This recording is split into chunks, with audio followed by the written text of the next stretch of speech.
Channel امام عصر دعوت انسانیت۔ آئیے ناظرین، آیت اللہ ڈاکٹر سخاوت حسین صاحب قبلہ بھی جب سے پروگرام شروع ہوا ہے ہمارے اس پروگرام میں موجود ہیں۔ دل کی عمیق گہرائیوں سے آیت اللہ ڈاکٹر سخاوت حسین صاحب قبلہ کی خدمت میں سلام پیش کرتا ہوں اور گزارش کر رہا ہوں کہ آپ اپنی ویڈیو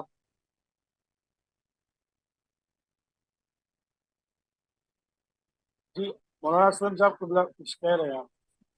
جی ہاں میں چاہ رہا تھا کہ آیت اللہ سخاوت حسین صاحب کو میں دعوت دوں، اور جو ناظرین اس وقت مجھے دیکھ اور سن رہے ہیں ان سے میری گزارش یہ ہے کہ ان کی خدمت میں عرض کرنا چاہتا ہوں کہ سخاوت صاحب قبلہ اس عظیم علمی ہمالیائی شخصیت کا نام ہے کہ جس کے شاگرد ہندوستان میں بزرگ علماء ہیں، یعنی اس وقت کہہ سکتے ہیں جو صف اول نہ صحیح تو صف دوم کے جو علماء ہیں وہ ان کے شاگردوں میں ہیں، اور ہم سب کو ایسے استاد کے اوپر ناز ہے، فخر ہے کہ جس نے شرح رسائل اور شرح مقاصد لکھی اردو زبان میں، جو یہ پہلی مرتبہ ایسا کام ہوا ہے کہ اتنی اہم کتاب کا ترجمہ اور اس کی تفسیر اور اس کی شرح ایک عالم دین نے کی، جسے مولانا سخاوت صاحب کہتے ہیں۔ اللہ سے دعا ہے کہ یہ اس سرمایہ قوم کی حفاظت فرما اور انہیں طول عمر و صحت کامل عنایت فرما۔ بسم اللہ۔ اعوذ باللہ من الشیطان الرجیم، بسم اللہ الرحمن الرحیم، الحمد لأہلہ والصلاة علی اہلہا، اما بعد فقد قال الحق فی المصحف الکریم ان الدین عند اللہ الاسلام۔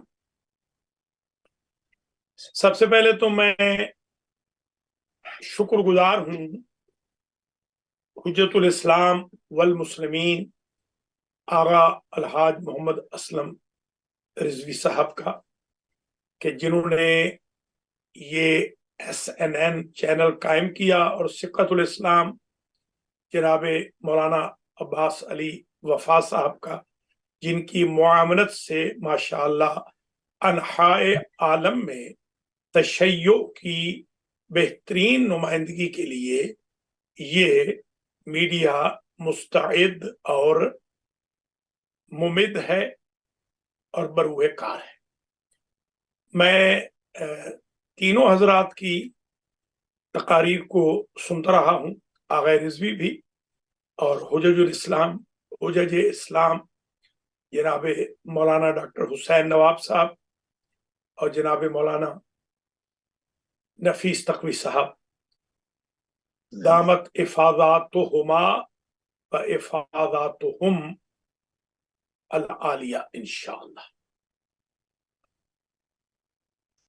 جہاں تک صدر محترم حضرت علامہ الحاج سید فرحت حسین موسوی صاحب کی اجازت کے ساتھ جو سوال مجھے بھیجا ہے جناب مولانا عباس علی وفا صاحب نے، اس میں یہ استفسار کیا گیا ہے کہ ہر قوم، ہر مذہب کے لوگ اپنے اپنے عقائد کو لوگوں تک پہنچانے میں زور و شور سے لگے، ان سے کیسے مقابلہ کرنا چاہیے؟ تو پہلا پوائنٹ تو یہ ہے معزز علماء کرام و شرکاء محترم و ناظرین و ناظرات کہ ہم نے جو اپنے اساتذہ سے، مراجع سے، بزرگوں سے سنا کہ آپ اپنے عقیدے کو مستحکم طریقے سے پہلے تعلیماً تحصیلاً حاصل کریں، اور بعد میں تدریسن پڑھائیں اور منعکس کریں. یہ پہلا پوائنٹ ہے. سبحان اللہ ہمارے سبحان مفتی اللہ. صاحب قبلہ تھے، وہ فرماتے تھے دوسروں کے عقیدوں کو چھیڑو مت، اپنے عقیدے کو چھوڑو مت. سبحان اللہ سبحان اللہ. مجھ سے پیش رو معزز علماء کرام نے بہت اچھی انداز میں یہ گفتگو فرمائی کہ ہمیں آزاد رہنا ہے، الحریت، ہمیں حر رہنا ہے. عموماً ہمارے قبلہ تھے، مجتہد تھے قبلہ آغا روشن علی. مجھے انہوں نے مدرسہ فیضیہ میں میرے حجرے میں کمرہ نمبر 5 میں ایک بات بتائی تھی کہ کہنے لگے کہ شیخ صاحب کمیٹیوں کے چکر میں نہ آئیے گا، کیونکہ کمیٹیاں انسان کی صلاحیت کو برباد کر دیں. تو کمیٹیوں سے مراد یہ ہے کہ جب علماء کے اوپر تلوار لٹکی ہوئی ہو ان عوام کی کہ جو متدین نہ، وہ کمیٹیاں جو متدین ہے بالکل کوئی حرج نہیں ان کے ساتھ کام کرنے میں. حیات امنا ایران میں بھی ہوتی ہے، شورا عراق میں بھی ہوتی ہے، تمام شیعان علی انحائے عالم میں، ہندو پاکستان میں بھی صالحین کی جماعتوں کے ساتھ علماء رہتے ہیں. مگر اگر خدا نہ خواستہ غیر صالحین کی جماعت کے لیے ایک مولانا بیچارہ کام کرے گا تو نہ وہ اپنے عقیدے پر رہ سکے گا، اگر رہ بھی سکے تو اظہار نہیں کر سکے گا. پہلا پوائنٹ تو یہ ہے کنتم خیر امت جو کہا گیا اخرجت للناس، اس میں دیکھنا ہے ہم نے کہ کیا کیا ہم سے ڈیمانڈ ہے اللہ کی. مثلا تأمرون بالمعروف وتنہون عن المنکر، الامر بالمعروف والنہی عن المنکر. عموماً ہمارے ہاں آج کل رواج پیدا ہو گیا ہے الارض بالمعروف کا. قرآن کے پاس الفاظ کی کمی نہیں ہے، عرض بالمعروف کروانا ہوتا تو التماس بالمعروف کا کوئی لفظ آتا. امر بالمعروف کا مطلب یہ ہے کہ فرم بلیف کے ساتھ، محکم مستحکم عقیدے کے ساتھ آپ نے اپنی گفتگو کو امر کے طور پر کہنا ہے، اگرچہ لہجہ نرم ہو، بے شک لہجہ عرض والا ہی ہو، مگر اس میں خوف نہ. یہ پہلا پوائنٹ ہے جو میں عرض کرنا چاہتا ہوں. دوسرا پوائنٹ یہ ہے کہ جس ماحول میں ہم یہاں ہیں، ابھی مجھ سے پہلے 2 عزیز علماء نے خطاب فرمایا ہے جو اٹلانٹا سے تعلق رکھتے ہیں، آغا موسوی ہمارے ٹورانٹو سے تعلق رکھتے ہیں.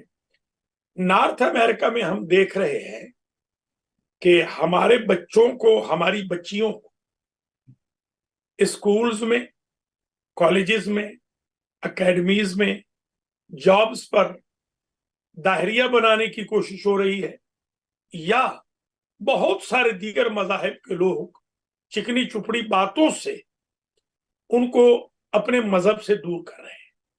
ہمیں پیرنٹس سے یہ کہنا ہے، ہندوستان اور پاکستان کے بھی والدین سے کہنا ہے کہ زیادہ اپنا وقت سوشیالوجی میں برباد نہ فرمائیں.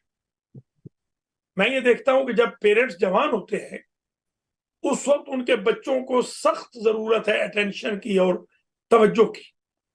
اس وقت کو رات کے 2-2 3-3 بجے گھر آتے ہیں. 5 دن تو یہاں کے لوگ 5-6 دن جاب کرتے ہیں، 1-8 دن جو چھٹی ملتی ہے یا 2 دن، اس میں ان کی سوشیالوجی ختم نہیں ہوتی. نہ ان کے پاس وقت ہوتا ہے بچوں سے بات کرنے کا، بچیوں سے بات کرنے کا، نہ ان کو سنڈے یا سیٹرڈے سکولز میں لانے کا، نہ ان کو مجالس و محافل میں لانے کا، نہ ان کو قرآن پڑھانے کا. تو ظاہر سی بات ہے جب 7 کے 7 دن 5-5.5-6 دن آپ کے کسب معاش میں گزر جائیں گے اور جو ایک چھٹی کا دن ہے وہ بھی یاد خدا میں نہیں گزرے گا بلکہ آپ اس کو دوستوں کے لیے گزار دیں گے، تو ظاہر سی بات ہے کہ پھر بچوں میں وہ فرم بلیف ڈیولپ نہیں ہوں گے، وہ راسخ عقیدے ان کے ہاں پختہ نہیں ہوں گے، جس کی وجہ سے وہ دوسرے مذاہب سے متاثر ہو جائیں گے اور خود بھی. تیسرا پوائنٹ میرا یہ ہے جو لوگ بلاد مغرب میں ہیں یا بر صغیر میں ہیں یا بلاد مشرق میں، سب کے لیے ضروری ہے کہ وہ اپنے عقائد کو اظہار کرنے میں باک محسوس نہ کریں۔ مثلا اپنے گھروں میں کوئی ولادت ہے، کوئی شہادت ہے، کوئی اوکیجن ہے، مہینہ آیا ہے، مثلا ربیع الثانی کا مہینہ آیا ہے، اس میں باقاعدہ ذکر کریں، معصومہ قم، عش آل محمد علیہ السلام کا ذکر کریں، امام ابو محمد حسن العسکری علیہ السلام کا تذکرہ کیا جائے۔ جمادی الاولیٰ آیا ہے تو بی بی پاک کا تذکرہ ہو، بی بی زینب سلام اللہ علیہما، ان دونوں ہستیوں کا تذکرہ کیا جائے۔ ربیع الثانی آئے تو پھر بی بی کا تذکرہ ہو، شہادت کا، ولادت کا۔ رجب آ جائے تو رجب کے جتنے مولود ہیں، شعبان میں، رمضان المبارک میں، اگر آپ گھروں میں ڈسکس کریں گے اپنے بچوں سے اور باہر دوستوں سے ڈسکس کریں گے تو یہ تیسرا پوائنٹ ہے، اس میں آپ کا اپنا عقیدہ بھی فرم رہے گا، اور جو آپ کو بہکانا چاہتا ہے نعوذ باللہ یا آپ کی اولاد کو، اس کو پتا ہوگا کہ آپ کا عقیدہ تو یہ ہے۔ مجھے اچھی طرح یاد ہے جب میں پرائمری اسکول میں پڑھتا تھا تو ہمارے ہاں ایک قصائی تھے، قصاب، ہمارے کلاس فیلو، وہ ہر روز کوئی نہ کوئی نئی چیز لے کر آ جاتے۔ کبھی کہتے کہ شیعوں کے فلاں شخص کے سینگ آ گئے ہیں تو دیکھیے شیعہ مذہب جو ہے وہ ٹھیک نہیں کیونکہ ان کے تو سینگ پیدا ہو رہے ہیں، اللہ انہیں سینگوں والا پیدا کر رہا ہے، وغیرہ وغیرہ۔ تو میں نے اپنی والدہ ماجدہ سے ذکر کیا، اللہ انہیں طول عمر دے۔ انہوں نے مجھے اچھی طرح سے ایک بات سمجھائی کہ بیٹا جب بھی کلاس میں جاؤ نا، اور جب ٹیچر نہ آئے ہو تو آپ نے 14 معصومین کے نام اونچے اونچے بول لیں۔ میں نے جب سے 14 معصومین کے نام بولنے شروع کیے، مانیٹر میں ہی تھا، اس کے بعد وہ قصائی کیا سارے کے سارے خاموش ہو گئے، بلکہ وہ قصاب آج بھی موجود ہے، میرا کلاس فیلو۔ ابھی میرے چھوٹے بھائی مولانا ملک الفت حسین سنگالوی کے فاتحہ میں وہ آیا تھا، میں اپنے گاؤں گیا ہوا تھا، تو دور سے اس نے 14 معصومین کے نام بولنے شروع کر دیے۔ ہمارے ڈیرے پر، ہماری بیٹھک پر آنے سے دور سے، گیٹ سے ہی اس نے شروع کر دیے، اور امام مہدی تک اس نے نام گنے۔ گویا تیسرا پوائنٹ یہ ہوا، آپ خود اس کا اظہار کرنے میں باک محسوس نہ کریں۔ تیسرا، لا یخافون لومۃ لائم، اگر کوئی آپ کو تنگ کرتا ہے، اذیت دیتا ہے، یقیناً دے گا۔ ظاہر سی بات ہے، ہمارے بچے پوچھتے ہیں، شاگرد بھی میرے پوچھتے ہیں کہ آپ کو گالیاں دے رہے ہیں لوگ۔ میں نے کہا بالکل گالیاں دینی چاہیے، ان کا گالیاں دینا اس بات کی دلیل ہے کہ ہم حق پر ہیں، اس لیے کہ گالیاں شروع کی تھیں یزید کے باپ نے، اور اس نے ہمارے مولا کائنات کو دلوائیں، پھر اس کے بعد امام حسن مجتبی علیہ السلام کو دلوائیں، پھر یزید اور یزیدی آج تک حسینیوں کو گالی گلوچ کر رہے ہیں۔ ہمارے مذہب میں، شیعہ میں تو گالی ہے ہی نہیں۔ گالی کا ہمیں دیا جانا اس بات کی دلیل ہے کہ ہم اپنے عقیدے میں پختہ ہیں، الحمدللہ۔ ہمیں کوئی ملامت کرنے والوں کی ملامت سے امپریس نہیں ہونا ہے۔ اچھا، پانچواں پوائنٹ، اور میں اس کے بعد آپ سے اجازت لوں گا، میں موجود رہوں گا، اگر کوئی سوال ہوگا تو پھر بھی حاضر ہوں، مگر میں نہیں چاہتا ہوں اطالہ کلام دوں۔ پانچواں اور آخری پوائنٹ میں یہ عرض کروں گا کہ کنورژن کا دروازہ ہمارے ہاں تقریباً بند کیا جا رہا ہے۔ مجھے اچھی طرح یاد ہے جب ہمارے علماء ہندوستان سے مدرسۃ الواعظین سے تشریف لائے تھے، میں تو اس وقت بچہ تھا، مگر مجھے یاد ہے اچھی طرح، میں نے ان بزرگوں کو دیکھا بھی ہے، ان کی جوتیاں بھی میں نے اٹھائی ہیں، تو میں نے محسوس کیا کہ ان لکھنوی علماء نے یا دیگر شہروں کے پڑھے ہوئے ہندوستان سے آئے ہوئے علماء نے خاص طور پہ ہمارے پنجاب میں بستیوں کی بستیاں شیعہ کر دی۔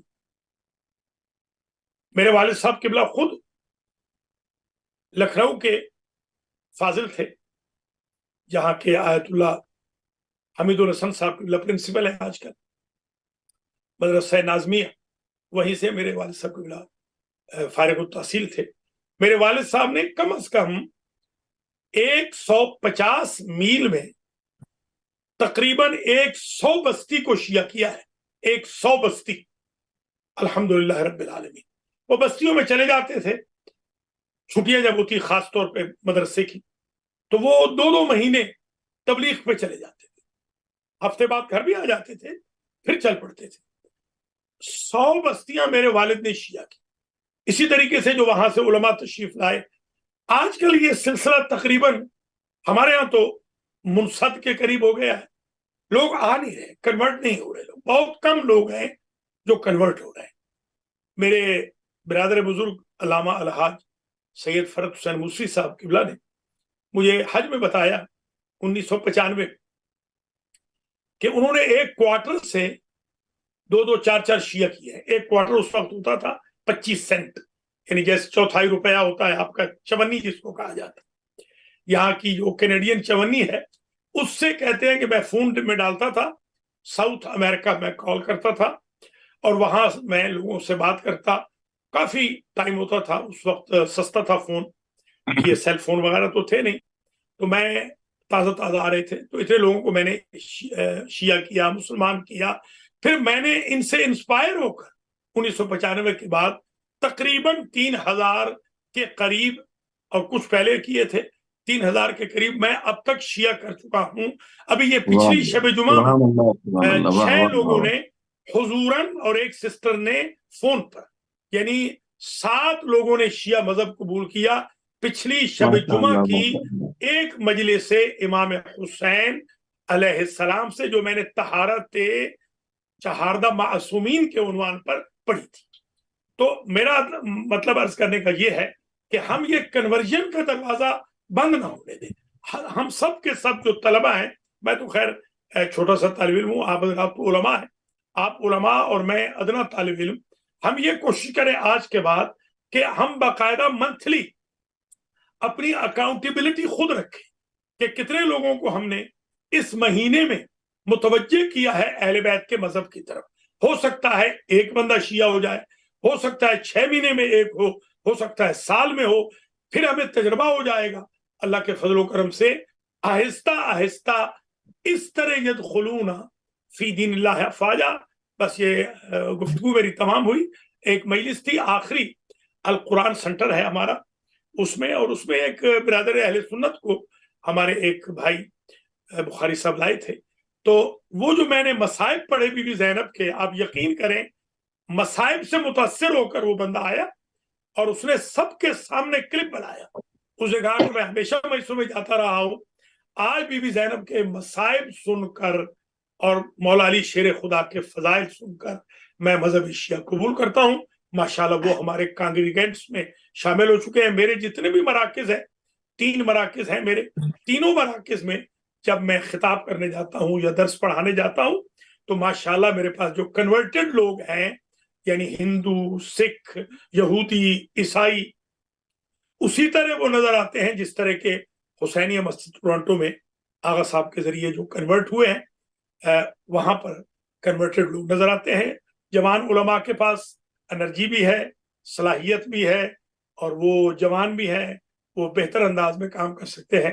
اللہ تعالیٰ آپ تمام حضرات کو اپنی حفظ و امان میں رکھے اور آپ کی توفیقات عالیہ میں اضافہ فرمائے، اور ہمیں توفیق دے ہم مذہب محمد و آل محمد علیہ السلام کے عقائد کو بلا خوف تردید پیش کریں اور ان کے چاہنے والوں کی فہرست میں دن بدن اضافہ کریں۔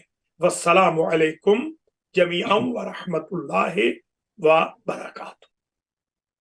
ماشاء اللہ، جزاک اللہ، بہت ہی عمدہ، جاذب و جالب و دلکش بیان تھا، اور ہمیں امید ہے کہ ناظرین نے استفادہ کیا ہوگا، اور جو آپ کا ایک بہت اہم پیغام جو آپ نے آخر میں دیا اس پہ علماء بھی توجہ دیں گے انشاءاللہ۔ ہاں، یہ کتاب ہے، دکھا رہا ہوں آپ کو، کفایت الاصول، اس کی شرح بھی چھپ چکی ہے الحمدللہ رب العالمین۔ یہ کفایت الاصول، یہ چھپی ہوئی کتاب آپ کی خدمت میں 2 جلدیں چھپ چکی ہیں، 2 جلدیں کفایت الاصول کی بھی چھپ چکی ہے۔ امثلہ سے کفایت تک بحمدللہ تمام شروع مکمل ہو چکی ہیں، اور ان میں سے کافی چھپ چکی ہیں اور بہت کم رہ گئی ہیں۔ یہ سب اردو میں ہے۔ یہ دراصل جب آپ وہاں تشریف فرما تھے یہ فارسی میں لکھی تھی، مگر ان سب کو پھر اردو میں ڈھالا، کیونکہ فارسی میں ہمارے اساتذہ کی شروع بھی موجود تھی اور ہمارے کلاس فیلوز کی بھی. تو میں نے سوچا کہ ہمارے جو اپنی زبان کے جو طلباء اور علماء ہیں ان کے لیے تو بحمدللہ درس خارج بھی ماشاءاللہ آج 38 نمبر اصول الفقہ کا، جو کفایت الاصول کا 38واں اور کتاب الخمس کا بھی 38واں آج انشاءاللہ وہ بھی یوٹیوب پہ آ جائے گا. بہت بہت شکریہ آپ کا. آپ نے آغا رضوی جس طریقے سے آپ نے مجھ فقیر کی تکریم کی، توقیر کی، میں بالکل اس کے اہل نہیں ہوں. مان آنم کہ من دانم اتنی نہ بڑھا پاکیے داما کی حکایت، دامن کو ذرا دیکھ ذرا بندے قبا دیکھ. میں بہت چھوٹا آدمی ہوں مگر آپ نے مجھے جس عزت سے بخشا ہے اللہ آپ کو عزت سے سرفراز فرمائے، اور تمام علماء کرام وہ اللہ زندہ و سلامت رکھے. آغا وفا کو بھی، آغا موسوی کو بھی، آغا تقوی کو بھی، آغا ڈاکٹر حسین نواب اور جتنے بھی علماء مسیح تشریف فرما ہے. بہت بہت شکریہ، جزاکم اللہ. میں موجود رہوں گا آپ کی خدمت میں. فی الحال میں اجازت چاہتا ہوں بولنے سے.